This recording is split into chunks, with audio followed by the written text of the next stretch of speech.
Hello students, पिछली video में हमने देखा कि टीयू और एमयू क्या होता है, कुल उपयोगिता क्या होती है, और यहाँ हम देखेंगे कि relations between TU and MU यानी कुल उपयोगिता व सीमांत उपयोगिता में क्या संबंध है। तो देखिए, मैंने यहाँ एक टेबल ली है, वहीं जो पहले लिया था वहीं टेबल मैं यहाँ ले रहा हूँ कि एक भोजन करते हुए एक व्यक्ति का एग्जाम्पल मैं लेकर के आपको कुल उपयोगिता व सीमांत उपयोगिता में संबंध को समझाना चाहूँगा। तो यहाँ हम देखते हैं कि मान लेते एक व्यक्ति रोटी खा रहा है, तो पहली रोटी से उसको कितनी सीमांत उपयोगिता मिली? 50।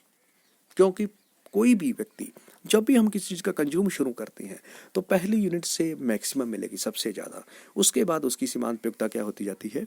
कम होती जाती है, जिसको हम सीमांत उपयोगिता ह्रास नियम कहते हैं। यह भी वीडियो में आगे बनाऊंगा, हम समझेंगे। दूसरी रोटी ने हमारी कुछ आवश्यकता संतुष्ट कर दी, तो दूसरी रोटी की सीमांत उपयोगिता, केवल दूसरी की उपयोगिता, उसे उसकी सीमांत उपयोगिता कहते हैं। कितनी होगी? 30। तीसरी से कितनी होगी? जो है 10। और चौथी से मान लो 0 और पांचवी से -5। ये उसकी सीमांत उपयोगिता है।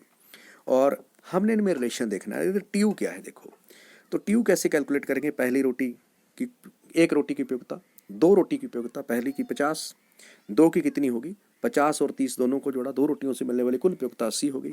3 रोटियों से कुल उपयोगिता कितनी होगी? 90 हो गई। और 4 रोटियों से भी 90 रहेगी, क्योंकि चौथी रोटी की सीमांत उपयोगिता क्या है? 0 है। जब 50, 30, 10 और 0 को जोड़ेंगे तो टोटल यूटिलिटी 90 आएगा। तो जब सीमांत उपयोगिता 0 होती है, उस पर हम टोटल यूटिलिटी देखते हैं कितनी है, वही मैक्सिमम टोटल यूटिलिटी मानी जाती है। तो यहाँ 90 जो है वो टोटल यूटिलिटी, मैक्सिमम यूटिलिटी है। उसके बाद भी यदि वो खाना खा रहा है तो उसकी -5 हो गई उसकी सीमांत उपयोगिता। पांचवी रोटी की उपयोगिता जो है नेगेटिव चली गई, तो कुल उपयोगिता कितनी होगी? 85। अब हम इन टेबल को समझें तो हमें एक चीज सामने आ रही है कि पहले सीमांत उपयोगिता को देखिए।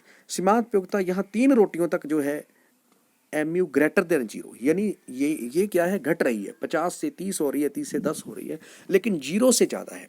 जब कोई अंक 0 से अधिक होता है उसको धनात्मक कहते हैं, ठीक है। एमयूज ग्रेटर देन 0 अभी पॉजिटिव है ये, लेकिन जब ये 4 पर, चौथी उपयोगिता पर ये 0 होगी तो 0 होगी। यहाँ पर सीमांत उपयोगिता 0 है। और पांचवी पर 0 से भी कम होगी, यानी लेस देन 0 कहेंगे, जिसको हम नेगेटिव कहते हैं। तो सीमांत उपयोगिता के 3 जो है स्तर होते हैं। सीमांत उपयोगिता पहले धनात्मक होती है, फिर 0 हो जाती है, फिर 0 से कहाँ चली जाती है? ऋणात्मक होती है। तो यहाँ हम ये देखेंगे, जहाँ तक सीमांत उपयोगिता धनात्मक है, 3 रोटियों तक सीमांत उपयोगिता धनात्मक है, तब तक कुल उपयोगिता बढ़ रही है। 50 से 80 होगी, 80 से 90 हो गई।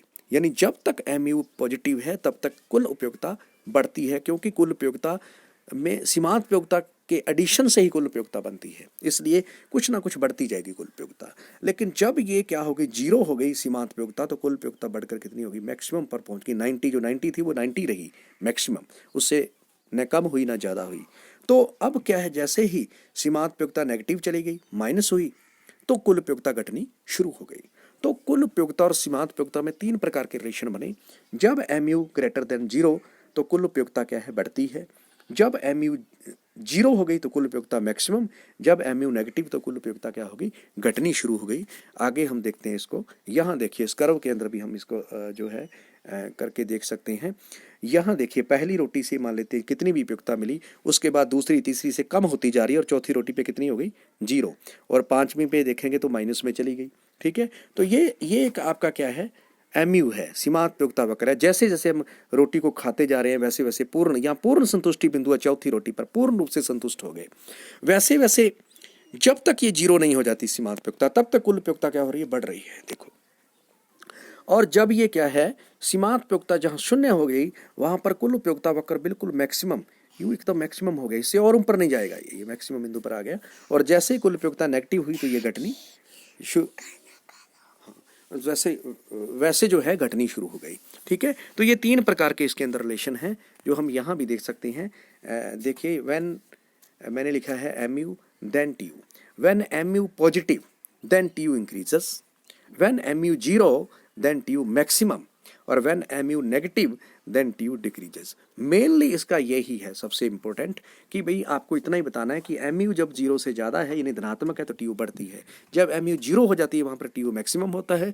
जहाँ एमयू नेगेटिव हो जाए, वह टीयू डिक्रीजेज होता है। हम इसको टीयू के सब तरफ से भी देख सकते हैं। जब टीयू इंक्रीजेज हो रहा होता है, एमयू क्या होती है? पॉजिटिव। जब टीयू मैक्सिमम हो जाता है, वह एमयू 0 होती है। या टीयू डिक्रीज होना लगे, वह एमयू की होती है? नेगेटिव होती है। तो ये 3 प्रकार के रिलेशन है टीयू और एमयू है। ये अक्सर परीक्षा में पूछ लिया जाता है कि सीमांत उपयोगिता और कुल उपयोगिता में क्या संबंध है। इसे बच्चे ध्यान से समझें और धन्यवाद।